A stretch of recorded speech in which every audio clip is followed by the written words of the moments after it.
Era um lugar sombrio, onde o caos espiritual reinava silenciosamente nas sombras. As montanhas escarpadas que cercavam o território dos Gadarenos se erguiam como sentinelas sombrias, observando as águas agitadas do mar da Galileia. A brisa carregava um cheiro de abandono, como se a própria terra soubesse que ali algo estava fora do lugar. Ao longe, gritos estranhos e perturbadores ecoavam pelas colinas, vindos de uma alma perdida, presa nas profundezas de um tormento invisível. Jesus, acompanhado de seus discípulos, pisava em solo que poucos ousavam atravessar. O silêncio denso ao redor deles parecia quase palpável, interrompido apenas pelo ruído distante de uma presença inquietante. Os olhos de Jesus fixaram-se nas cavernas ao longe, onde os mortos eram sepultados. Lá, um homem vivia entre os túmulos, possuído por uma força incontrolável, escravizado por algo que poucos podiam entender. O coração daquele lugar estava prestes a ser confrontado pela luz divina. O Filho de Deus não estava ali por acaso, ele havia cruzado o mar com um propósito claro e inabalável. As forças espirituais daquele território sentiam sua presença, agitavam-se com a sua aproximação. No invisível, algo grandioso estava prestes a acontecer, e até os próprios demônios sabiam que o encontro era inevitável. Os discípulos sentiram a tensão no ar, mas não imaginavam o que estava por vir. O mundo espiritual, oculto dos olhos humanos, estava em convulsão. Aquele território sombrio seria o cenário de um dos confrontos mais impactantes já testemunhados. Jesus se aproximava, e com ele, a certeza de que onde há trevas, a luz sempre prevalece. Ele não era mais reconhecido por seu próprio nome, nem por sua identidade. Aquele homem, outrora parte de uma comunidade, havia se tornado uma lenda de horror. O povo evitava as colinas onde ele vivia entre os túmulos, como se o simples som de seus gritos pudesse trazer desgraça. A noite e o dia eram iguais para ele, uma sequência interminável de dor e desespero. Os grilhões que tentaram usar para prendê-lo foram quebrados como se fossem de papel. Não havia força humana que pudesse contê-lo. Possuído por uma legião de demônios, ele era uma sombra de si mesmo, seu corpo marcado por feridas que ele mesmo infligia, como se tentasse de alguma forma escapar da prisão invisível em que sua alma estava cativa. Seus olhos, outrora cheios de vida, agora estavam vazios, refletindo apenas o caos interior que o dominava. Corria pelas colinas, sem rumo, atormentado por vozes que o assombravam constantemente.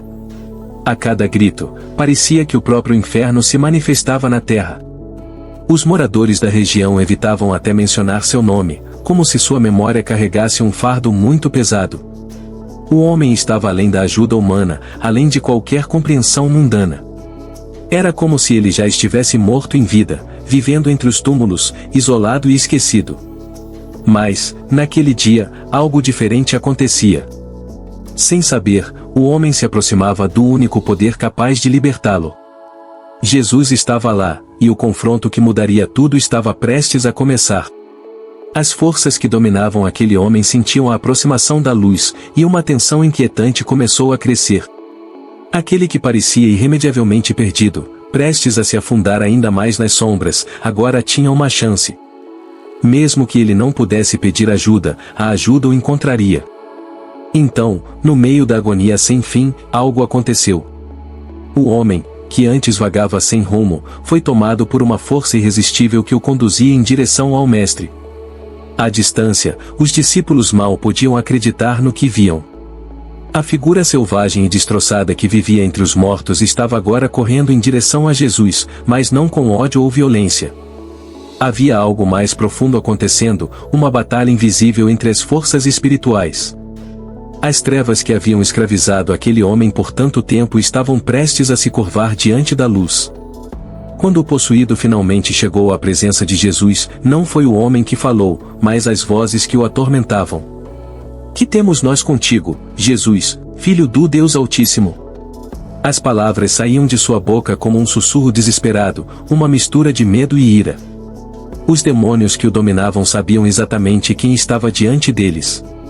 A luz do Cristo revelava o que estava oculto, expondo as forças que há muito se escondiam nas sombras. Eles tremiam, pois reconheciam o poder supremo de Jesus. A batalha não era física, mas espiritual. O homem, perdido em seu próprio tormento, assistia impotente ao que acontecia dentro de si. E Jesus, com sua autoridade inabalável, ordenou: sai desse homem, espírito impuro. A simples palavra de Cristo já era suficiente para desestruturar o domínio que os demônios tinham sobre ele. O pavor no coração das forças malignas aumentava. Eles sabiam que não podiam resistir àquele que veio para destruir as obras do mal. O homem caído aos pés de Jesus era a própria representação do cativeiro humano, se, naquele momento, diante da santidade absoluta, até os demônios, que se orgulhavam de sua rebelião, se viam obrigados a se curvar. Uma reviravolta se aproximava, e a própria natureza do pedido dos demônios seria tão incompreensível quanto o poder que estava prestes a se manifestar. O silêncio que se seguiu foi carregado de tensão. Os demônios, sabendo que não poderiam resistir à ordem de Jesus, desesperadamente procuravam uma saída. Mas, ao invés de implorar por misericórdia, eles fizeram um pedido estranho, um pedido que intrigaria gerações: e manda-nos para os porcos, para que entremos neles. Por que os porcos? Por que não simplesmente desaparecer no ar ou ser lançados em algum lugar remoto? Esse era o mistério que pairava sobre aquela cena. O pedido dos demônios não era apenas uma tentativa de escapar da destruição iminente, mas um ato carregado de simbolismo profundo. Ao pedir para entrar nos porcos, eles revelavam a degradação e a corrupção que carregavam consigo. Os porcos, considerados impuros pela cultura judaica, eram um reflexo da natureza espiritual dessas forças malignas, sujas, caóticas, e prontas para causar destruição onde quer que fossem. O pedido também trazia à tona um confronto com a ordem criada por Deus. Os demônios, sempre à espreita para corromper o que é puro, desejavam continuar a sua obra de destruição, mesmo que fosse através dos porcos. Eles não queriam ser destruídos ali e agora. Ao invés disso, buscavam uma forma de manter sua influência, ainda que em uma criação inferior. Era uma súplica para continuar seu domínio, mesmo que de forma indireta. Jesus, em sua sabedoria, permitiu que o pedido fosse atendido. Sabia que o poder do mal, mesmo quando permitido agir por um breve momento, não prevaleceria. E assim, com uma palavra de autoridade, ele concedeu permissão para que os demônios deixassem o homem e entrassem na manada de porcos que pastava ali perto.